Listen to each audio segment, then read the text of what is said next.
Hi friends, నేను Harika, internationally certified yoga trainer and YCB certified yoga master.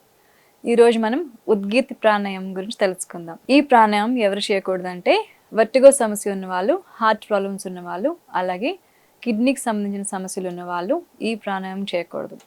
ఏదైనా surgery అయిన వాళ్ళు కూడా ఎట్టి పరిస్థితుల్లో ఈ ప్రాణాయామం చేయకూడదు. దానికి సంబంధించిన ప్రొఫెషనల్ సహాయం తీసుకొని మాత్రమే ఈ ప్రాణాయామం చేయాలి. ఈ ఉద్గీత ప్రాణాయామం డైరెక్ట్గా ఎప్పుడు కూడా స్టార్ట్ చేయకూడదు ఫ్రెండ్స్. ముందుగా కపాలభాతి, భ్రస్తిక, అనులోమ విలోమ ఇలాంటి కొన్ని ప్రాణాయామాలు ఉన్నాయి. అవన్నీ ప్రాక్టీస్ అయిన తర్వాత మాత్రమే ఈ ప్రాణాయామంలోకి రావాలి. డైరెక్ట్గా ఎప్పుడు ఈ ప్రాణాయామం స్టార్ట్ చేయకూడదు. ఆరులు కూడా మీరు గుర్తుపెట్టుకోవాలి.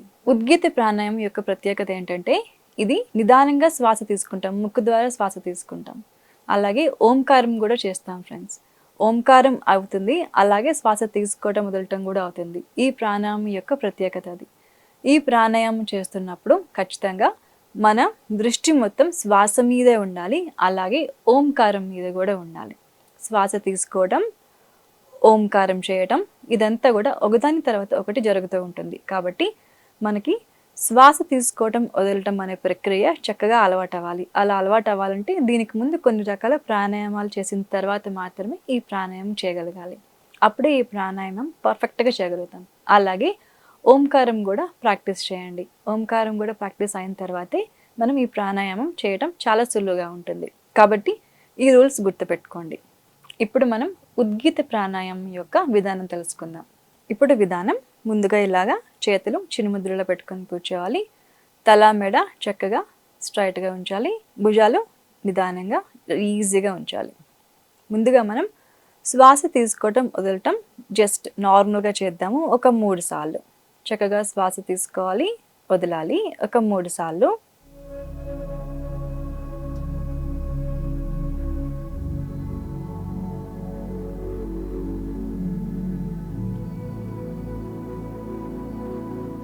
కాన్షియస్ బ్రీతింగ్ అంటాము.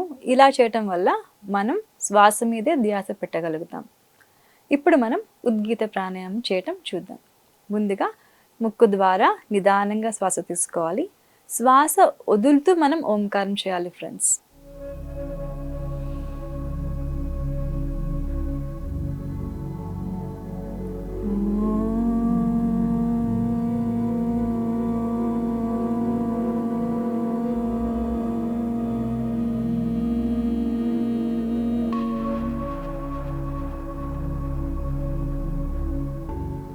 ఒక రౌండ్ కంప్లీట్ అయింది. సెకండ్ రౌండ్ మళ్ళీ శ్వాస తీసుకోవాలి. లంగ్స్ మొత్తం చక్కగా శ్వాసతో ఫిల్ చేయాలి. శ్వాస వదులుతూ ఓంకారం చేయాలి. Second round.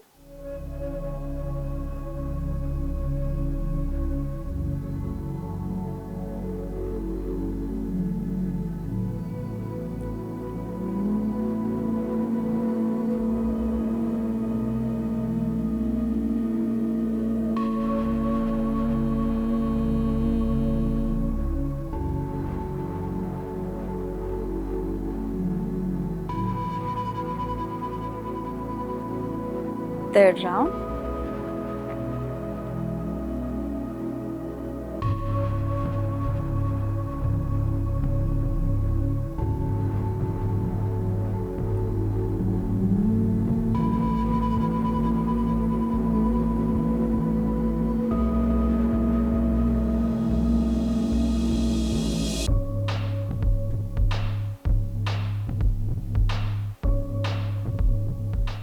ఈ రకంగా ఫస్ట్ 3 నుంచి 5 రౌండ్స్ చేయండి. బాగా అలవాటు అయిన తర్వాత శ్వాస తీసుకోవడం, అలాగే ఓంకారంతో వదలటం బాగా అలవాటు అయిన తర్వాత 11 రౌండ్స్ వరకు చేయొచ్చు ఫ్రెండ్స్.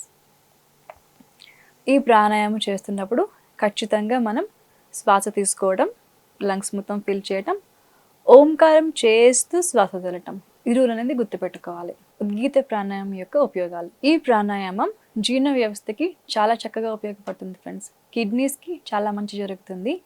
అలాగే ఎసిడిటీ ప్రాబ్లం ఉన్న వాళ్ళకి కూడా ఈ ప్రాణాయామం అద్భుతంగా పనిచేస్తుంది. అలాగే ఈ ప్రాణాయామం వల్ల నాడీ వ్యవస్థ అనేది చాలా పటిష్టంగా అవుతుంది. శరీరంలో ఉన్న ప్రతి ఒక్క నాడికి ఆక్సిజన్ లెవెల్స్ అనేవి ఇంప్రూవ్ అవుతాయి. అలాగే హై బీపీ ఉన్న వాళ్ళకి కూడా ఈ ప్రాణాయామం అనేది చాలా అద్భుతంగా పనిచేస్తుంది. నాడీ వ్యవస్థ మీద దీని యొక్క ప్రభావం ఉంటుంది. చాలా చక్కటి ఫలితాలు ఉంటాయి. అలాగే జుట్టు రాలే సమస్య అనేది చాలా చక్కగా కంట్రోల్ అవుతుంది. అలాగే ఈ ప్రాణాయామం కంటికి కూడా చాలా మంచిది ఫ్రెండ్స్. ప్రతిరోజు ఒక 11 సార్లు చేయటం వల్ల కంటికి సంబంధించిన సమస్యలు కూడా ఈ ప్రాణాయామం ద్వారా చాలా చక్కటి ఫలితాలు అనేవి ఉంటాయి. చర్మానికి కూడా చక్కగా ఉపయోగపడుతుంది. మన చర్మం కాంతిగా నిగారింపుగా వస్తుంది. ఈ ప్రాణాయామం చేయటం వల్ల స్ట్రెస్ లెవెల్స్ అనేవి కూడా చాలా కంట్రోల్ అవుతూ ఉంటాయి. సో ఇన్ని చక్కటి ఫలితాలు ఉన్న ఈ ప్రాణాయామం ప్రతిరోజు స్టార్ట్ చేయండి. ఇంకొకటి, కొత్తగా చేసేవాళ్ళు ఒక 3 రౌండ్స్ మాత్రమే చేయండి. ఒకటేసారి ఎప్పుడు కూడా 5 రౌండ్స్ 11 రౌండ్స్ చేయకూడదు. బాగా అలవాటు అయిన తర్వాత మాత్రమే 11 రౌండ్స్కి వెళ్ళండి. అలాగే ముందుగా చెప్పుకున్నట్టు ఈ ప్రాణాయామం చేయడానికి ముందు ఖచ్చితంగా మనం కొన్ని ప్రాణాయామాలు చేయాలి. అనులోమ విలోమ అవ్వచ్చు, భ్రస్తిక, కపాలభాతి ఇవన్నీ చేసిన తర్వాత, అలాగే శ్వాస తీసుకోవటం వదలటం మీద చక్కటి అవగాహన ఏర్పరచుకోవాలి. అలాగే ఓంకారం చేయటం మీద కూడా చక్కటి అవగాహన ఏర్పరచుకోవాలి. ఇవన్నీ చేసిన తర్వాత, ఇవన్నీ తెలిసిన తర్వాత మాత్రమే మనం ఈ ప్రాణాయామం చేయాలి. అప్పుడే మనం ఈజీగా చేయగలుగుతాం. ఇంకొకటి ముఖ్యమైన విషయం ఏంటంటే, ఈ ప్రాణాయామం చేయడం కంప్లీట్ అయిన తర్వాత మనకి ప్రశాంతంగా ఉండాలి. ఏదైనా ఇబ్బంది ఉంటే, తల తిరగటం కానీ అలా ఏదైనా ఇబ్బంది ఉంటే దాన్ని స్టాప్ చేయండి. మనం ముందుగా చెప్పుకున్నట్టు అనులోమ విలోమ ప్రాణాయామాలు అనేవి, శీతలి సిద్కారి ప్రాణాయామాలు అనేవి ఇలాంటివి ప్రాక్టీస్ చేసుకోండి. ఇలాంటివి ప్రాక్టీస్ చేసుకున్న తర్వాత ఈ ప్రాణాయామం మళ్ళీ కొంతకాలం తర్వాత కంటిన్యూ చేయండి. సో ఇలాంటి జాగ్రత్తలన్నీ తీసుకుంటూ ఈ ప్రాణాయామం చేయండి ఫ్రెండ్స్. దీని యొక్క చక్కటి ఫలితాలు అందరూ ఎక్స్పీరియన్స్ చేయండి. మరొక మంచి ఎపిసోడ్తో మళ్ళీ కలుద్దాం. Thank you.